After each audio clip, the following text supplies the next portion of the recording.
Arcadian Vanguard presents The Wrestling News in your daily wrestling newscast for Wednesday, October 26, 2022. Good morning, I'm Mike Sempervive.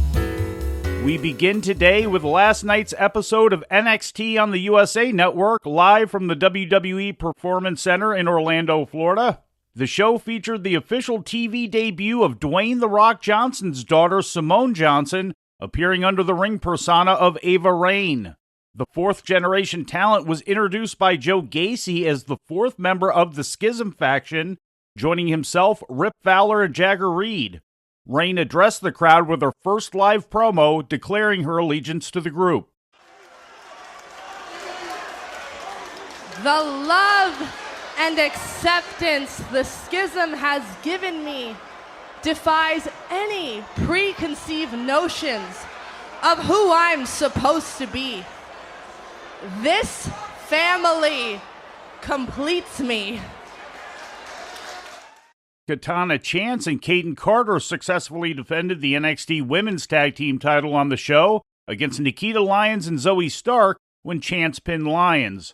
Lyons and Stark had appeared to win the title earlier in the match when Stark pinned Chance with a roll-up, but the referee restarted the match after he missed Chance tagging out to Carter just before being pinned. In the main event of the show, JD McDonough defeated Ilya Dragunov by referee stoppage. The referee called for the bell after Dragunov appeared to pass out while trapped in McDonough's body scissors facelock combination. Come on, ref, do your damn job. He's out. Let him go! That son of a... Let him go!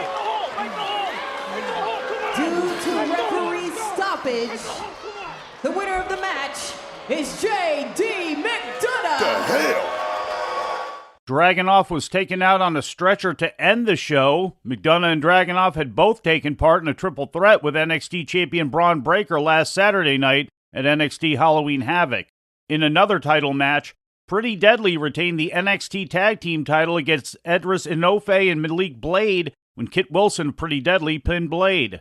In other results, Shotzi pinned Lash Legend, and the Creed brothers were jumped by Veer Mahan and Sangha, preventing the match between Brutus Creed and Damon Kemp that had been advertised to take place.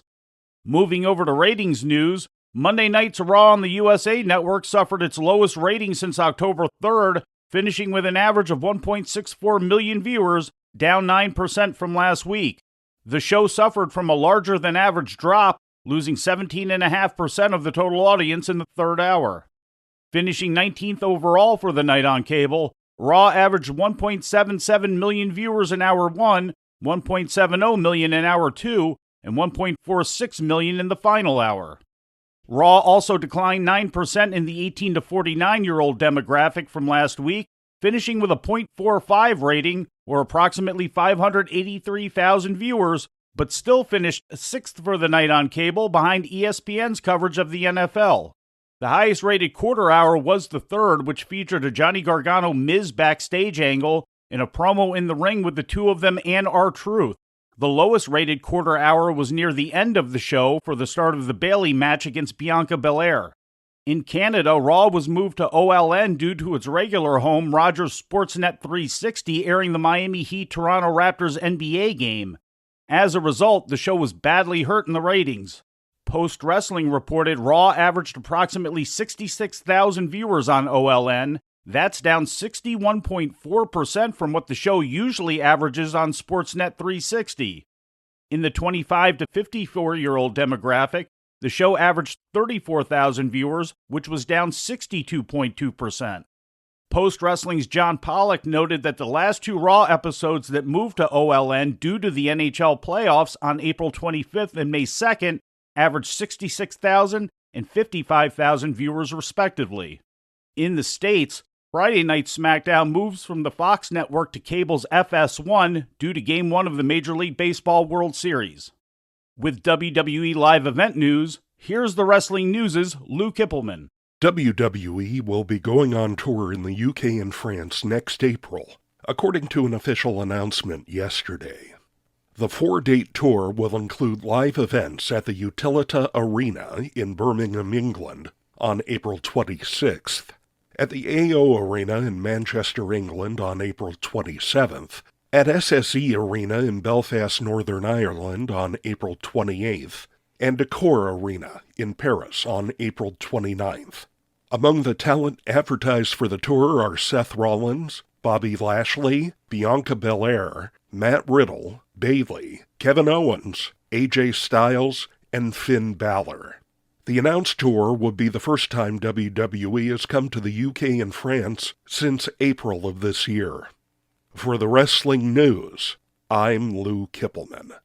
In corporate WWE news, the company's third quarter 2022 earnings report has been moved to Wednesday, November 2nd, according to an official announcement yesterday. The earnings call had been originally scheduled for the morning of November 3rd, but was rescheduled due to conflict with traveling arrangements due to WWE's Crown Jewel Premium Live event, which takes place in Riyadh, Saudi Arabia on Saturday, November 5th. With some WWE Network / Peacock news, here is the Wrestling News' Lou Kipilman. WWE has added more classic content to its streaming platform. The 11 newly added episodes of WWF Superstars cover the January 6, 1996 through March 16, 1996 installments. Among the highlights of the episodes are Intercontinental Champion Razor Ramon versus a rookie Jeff Hardy, Ringmaster Steve Austin versus Scott Taylor, the WWF debut of Justin Hawk Bradshaw, the future JBL, the 1-2-3 Kid versus Ahmed Johnson, as well as matches from the WWF World Tag Team Title Tournament. For the wrestling news, I'm Lou Kipilman. An update on the upcoming Von Erich's movie, The Iron Claw. Lily James is the latest actor cast in the film from independent studio A24, according to an exclusive report from Deadline. It was not announced what role James would be playing in the movie, which will chronicle the rise and fall of the famous Texas wrestling family. The 33-year-old James joins Zac Efron playing Kevin Von Erich, Jeremy Allen White as Carrie, Harris Dickinson as David, Stanley Simons as Mike, Holt McElhaney as Fritz, and Maura Tierney as Doris. Known for her recent film work in The Darkest Hour and Yesterday, James also starred as Pamela Anderson in the Hulu limited series Pam and Tommy, for which she was nominated for an Emmy. The release date for The Iron Claw has yet to be announced. In AAA news, AAA announced a major show Tuesday afternoon to take place at Arena GNP in Acapulco, Guerrero on December 28th. Titled The Night of Champions, the main event will be El Hijo del Vikingo defending the AAA Mega Championship against Bandito. Announced as a television taping, other matches revealed on Tuesday include the finals of the Marvel Lucha Libre tournament, a Copa Imperial tournament, and FTR defending the AAA Tag Team titles against Dragon Lee and Dralistico. Cash Wheeler and Dax Harwood have held the championship since defeating Penta El Zero M and Rey Fenix in October of 2021, but have not defended the titles since April 6th when they defeated the Young Bucks on AEW Dynamite. More matches to be announced in the next few weeks. Moving over to CMLL in Guadalajara Tuesday night, CMLL became the first major Mexican promotion to ever run an all-women's show.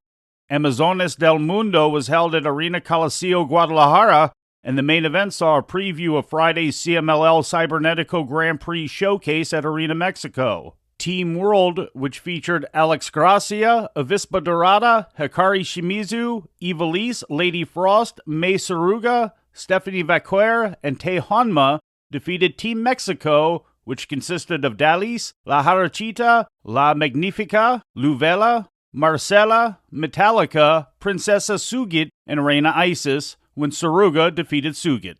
CMLL also ran their traditional Tuesday night Arena Mexico show, tying in October 25th being International Dwarfism Awareness Day, booking many of the company's notable Minis division performers. Angelito defeated Ultimo Dragoncito to win the Mini Cybernetico. But the biggest news coming off the card was a scary situation where Blue Panther was knocked unconscious during his match with Dark Panther and Panterita del Ring against Cranio, Okamura, and Rey Bocanero. The 62-year-old veteran was taken to the hospital as a precaution, but has already been released and posted a video to his Facebook revealing he is well. In news from Japan, New Japan Pro Wrestling issued a statement this morning regarding the ongoing issue with Never Openweight champion Carl Anderson, who announced last week that he would be skipping New Japan's show in Osaka in order to work the same day for WWE in Riyadh, Saudi Arabia. In part, the statement reads, New Japan for the past several days has attempted to negotiate with Anderson, but has not been met with a response. Should Anderson decide to renege on his scheduled championship match, he will be required to vacate the Never Openweight Championship and return the belt immediately to New Japan. This morning at Korakuen Hall in Tokyo, New Japan's Battle Autumn Tour continued with the final 2 first-round matches in the New Japan World Television Title Tournament. Toru Yano defeated the Great Okan after legendary wrestler Keiji Muto made his way to ringside and blew green mist into Okan's face, allowing Yano to schoolboy him for the pin. And in the other match, Ren Narita upset Tomohiro Ishii. The company runs Korakuen Hall again on Thursday with the television title tournament quarterfinals beginning. David Finlay faces Zack Sabre Jr., and Evil takes on Yoshihashi. Before today's show began, New Japan pulled Doki from the show and issued a statement announcing that he had tested positive for COVID-19. And finally, a few mistakes we'd like to correct. Yesterday, when speaking about WWE's upcoming return to the Bell Center in Montreal on February 17th and 18th, we mistakenly referred to the last WWE pay-per-view held in the city as Breakdown. It was actually Breaking Point on September 13th, 2009. Also on Monday, when we gave the results of WWE's Sunday Stunner House Show, we mistakenly told you it took place in Pikeville, Illinois. And while there's a Pike County in West Illinois, and Pikeville, Wisconsin is just over the northern border from Antioch, Illinois, the actual location of WWE's event was in Pikeville, Kentucky. We apologize for the errors. If you believe we made an error, please reach out to us through social media, especially on Twitter, @WrestlingNewsAV, or myself personally, @Sempervive. All social media activity emanating from the personal accounts of show hosts and contributors are the views and opinions of the individual and do not represent the thoughts or positions of Arcadian Vanguard, its podcast network, other hosts, or advertisers. And before we leave you today, we'd like to remind you that however you consume your content, you can find the wrestling news 24 hours a day and 7 days a week across social media. On Twitter, follow us @WrestlingNewsAV. Our Facebook page is also Wrestling News AV. The wrestling news can also be found on the Arcadian Vanguard YouTube page. And for those who utilize Amazon Echo devices, just tell Alexa to play the Wrestling News podcast. And remember to make sure you add podcast at the end. Once again, for daily updates, breaking news, and more, follow the wrestling news across social media. And that's the news for today. If anything happens, we will be here to tell you about it. No clickbait, no paywall, just the wrestling news. The Wrestling News is a division of Arcadian Vanguard, and the Wrestling Newscast is a production of the Arcadian Vanguard Podcast Network.